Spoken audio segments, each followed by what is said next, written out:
All right, folks, welcome into the OBR Podcast. I'm your host, Jared Mueller, and for the first time, at least for this podcast, also recording something for YouTube.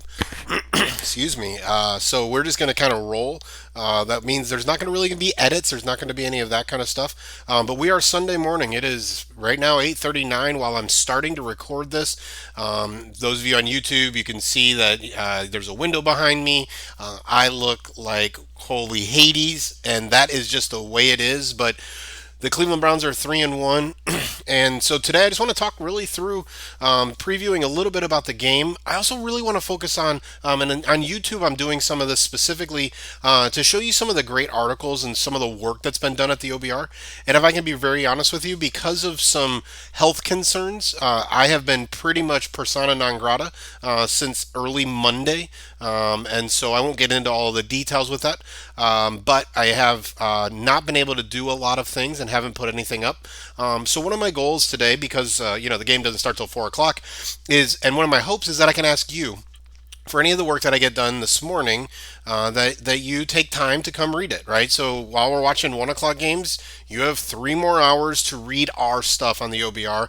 And since I have been unable to write, and we're going to see how much I'm able to do today, I just haven't got a lot up, but I'm going to try to get a couple things up today.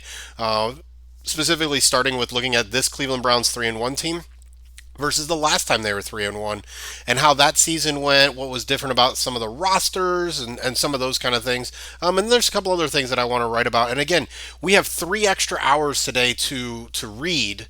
Which means I have 3 extra hours to beg you to read some of the stuff that I'm going to write, and hopefully I can be moving forward with some of my health related concerns, that I'm able to be a little bit more productive.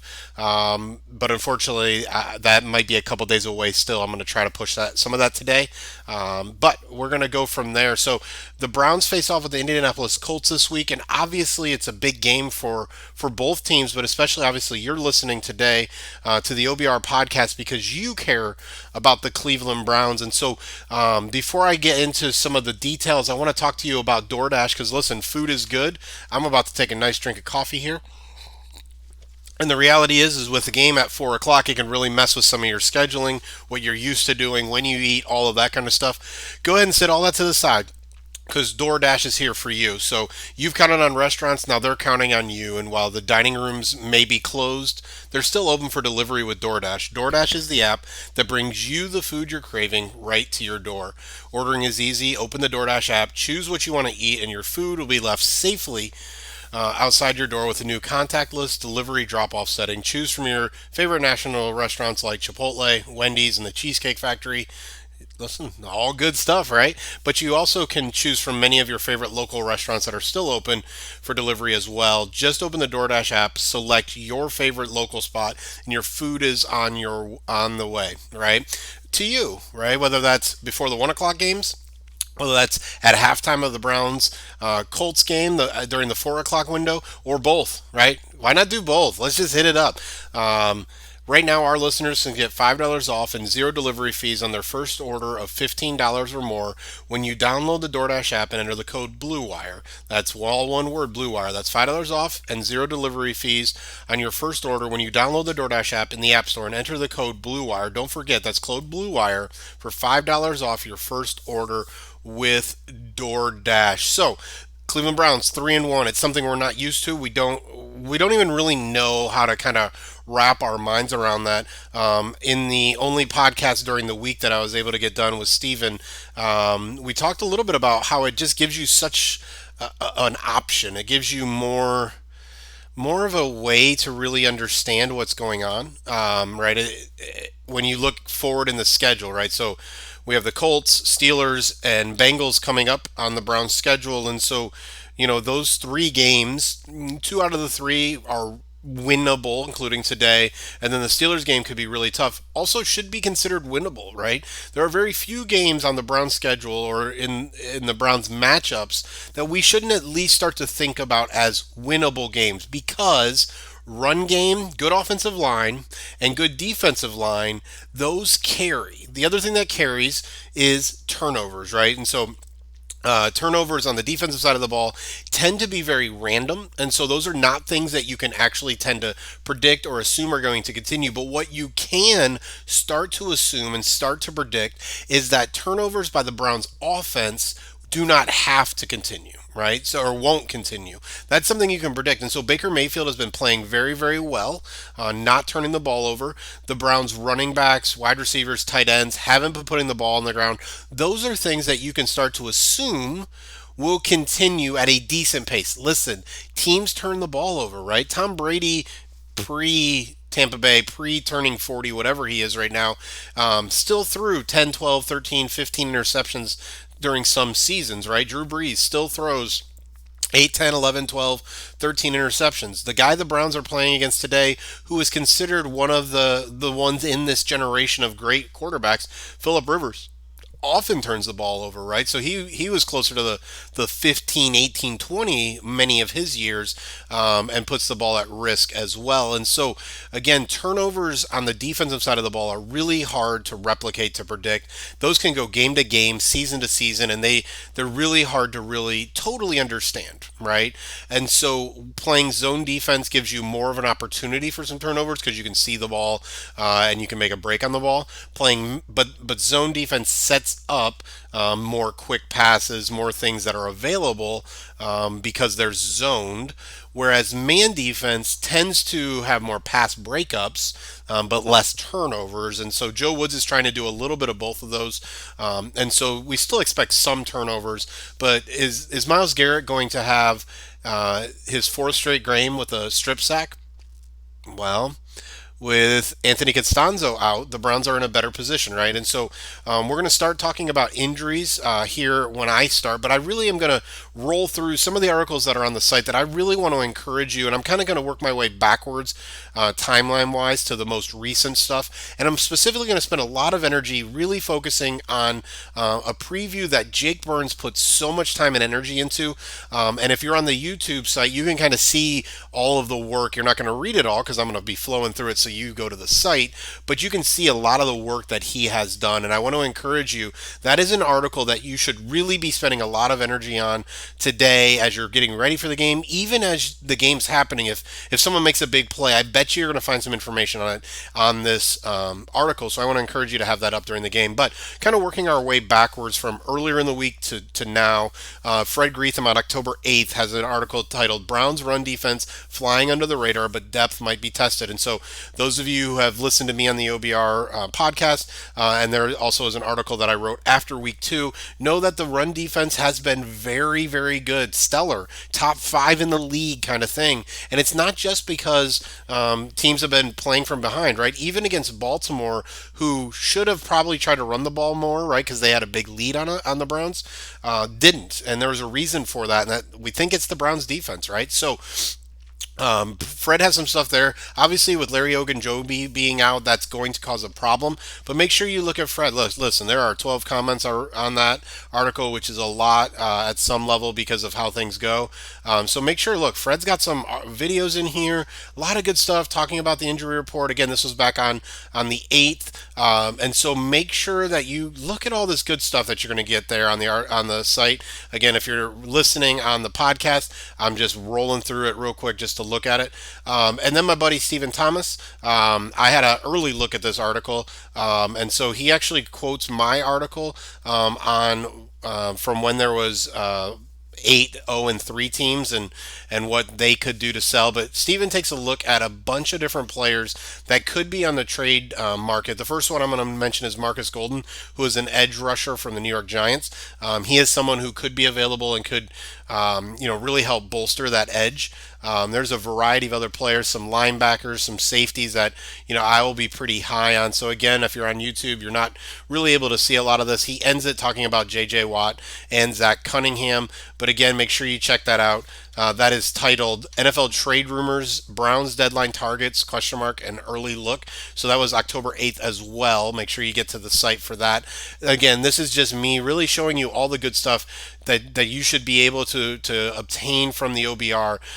It's not just a ton of aggregation; it really is a lot of great work. So Johnny Kinsley is breaking down Jack Conklin's performance against the Cowboys, and so what Kinsley tends to do is do a lot of picture and gifs. So where Jake and Jonathan Stevenson are really a lot of video and each little segment, Johnny does a great job of giving us these quick snippets and gifs. If you call it gifs, we can still be friends. You can still read the site. I'm just know I'm judging you. They're gifs because it's a G. GIF is the peanut butter, and it's not a bad peanut butter, and it's not a sponsor. But Johnny does a great job of looking at some of the blocks by Jack Conklin. So make sure you get over to the site again. I believe this is also on the 8th, if I'm not mistaken, getting back up to the top. Yep, so that was published a little bit later on the 8th. Make sure you take a look at Johnny's work, and you can really see how Jack Conklin is performing. Steven, again, with a little bit of humor. One of the things that's awesome about Steven is he's not only funny, because there's obviously, if you're on YouTube, you see the nudity guy running down the snow kind of thing, but he combines funny with a good knowledge of the game. And so really think it could be really beneficial to you to look at his preview, both to laugh as well as to look at some of the things that he is predicting there on the site. Again, I'm going to run through all of these, talk about injuries, and then I'm going to end with Jake's work at the end of this. Fred then comes back. And remember, Fred's on the ground, even though they're pretty limited in what they can see and how they can see. Fred's got a lot of information in here that the Browns feel really confident in their 3-1 start, and they're not just kind of chalking it up as luck or anything like that. They're very, very confident. And then he gives a Carl Joseph injury update. Again, 14 comments there. A lot of people interacting there on that. And then Johnny's going to look at the Colts defense. Again, similar thing where he has got pictures and arrows and all kinds of stuff, and then he's got some short gifs, I believe, in here later, which isn't exactly video. It's really quick. Like so, he preps it with those pictures, and then right into the gif of the play that he's talking about.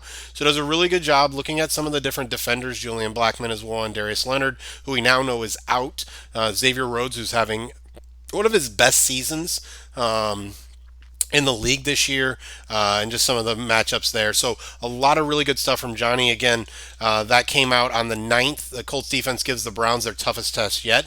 Make sure you check that out. So even without Darius Leonard, the Colts have a lot of talents. And then Cody, Cody, my boy, man, I'm sorry, I don't know how to pronounce your last name. I'm going to go with Suick. I should probably ask him that. Apologies.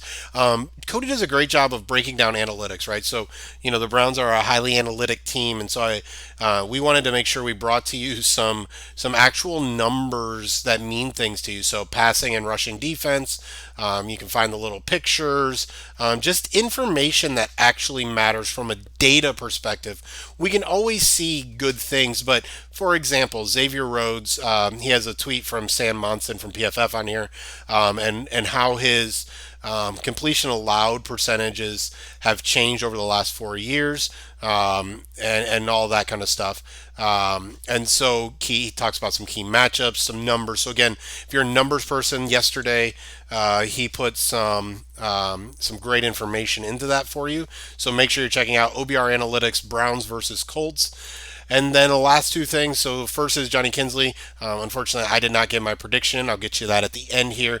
Has our staff predictions up.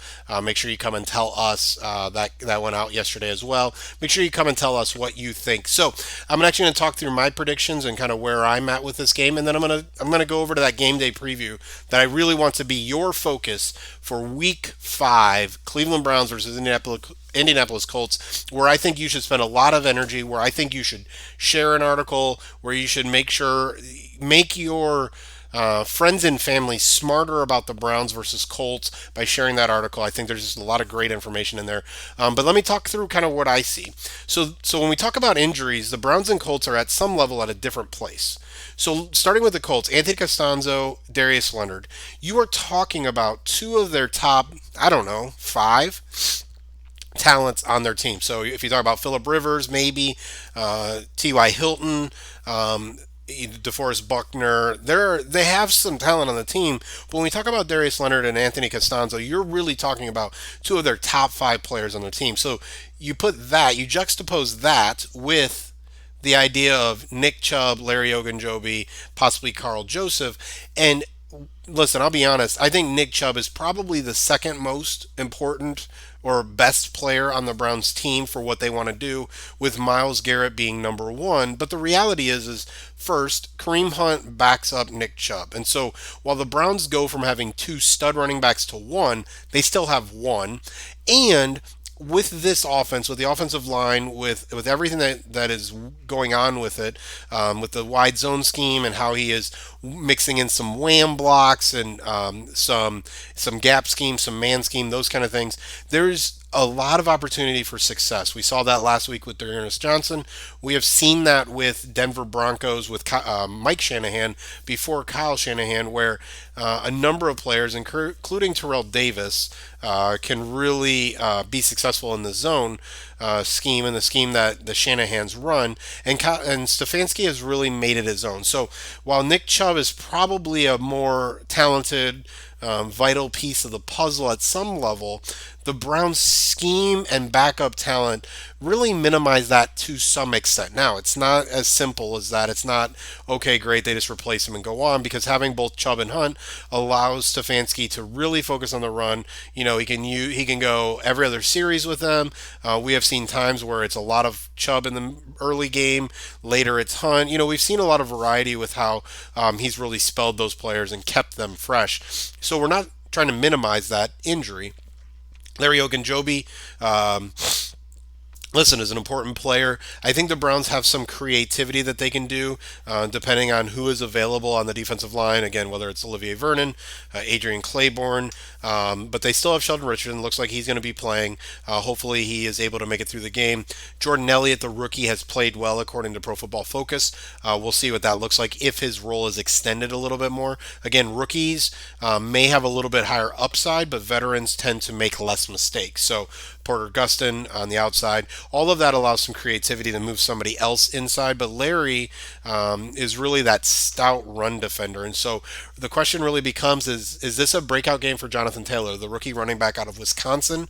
I think that's going to be really interesting to watch. But again, Larry Ogunjobi versus Darius Leonard, right? When you talk about losses, I think Larry is a really good player. I don't know what his next contract's going to look like, but he is someone who I really have enjoyed watching on the team. But I'm not sure as a nose tackle, as that 0 or 1 shade, that Larry is as valuable as Darius Leonard, a 3-down linebacker, leader of the defense, all of that kind of stuff. And I think with Anthony Costanzo out, the Browns' defensive line is able to do a few more things to cause havoc with maybe even lesser talent. So I think that's going to be a really interesting to watch. But I think when you look at the injuries, when you look at the talent, and honestly, when you look at how the offenses are playing, I think you're going to see the Browns continue to do what they've been doing, really running the ball, setting it up, and honestly, I don't even know if we're going to see a lot of creativity when it comes to some of that razzle dazzle, but a lot of creativity in play calling, how they use their runs, how they try to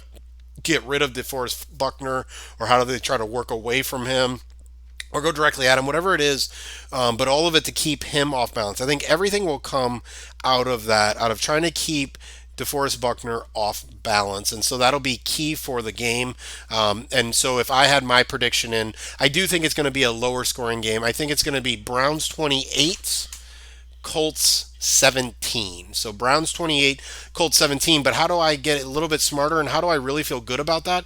It's that looking at this game day preview, listen, it was published 2 hours ago. Okay, so Jake spent literally all week he's prepping this while he's doing all that film review stuff for you guys earlier this week, up on the the OBR Film Room Breakdown YouTube channel. There's a great, where he spends, I think it's a couple hours, at least over an hour and a half focused on Baker's play and showing you guys all the X's and O's and looking at the tape and how it impacts you and how you should see the game and all that stuff. So Jake is taking really the most advanced knowledge. Honestly, him and Dan Orlovsky, those are two of the best at breaking down the game in a way that we can understand. And so Jake, if you're on YouTube, you're going to see as I scroll through this, Jake is giving you a general preview, how to, information on how to watch this really cool graphic on the OBR depth chart and what we see given injuries and who's where and all of that. And so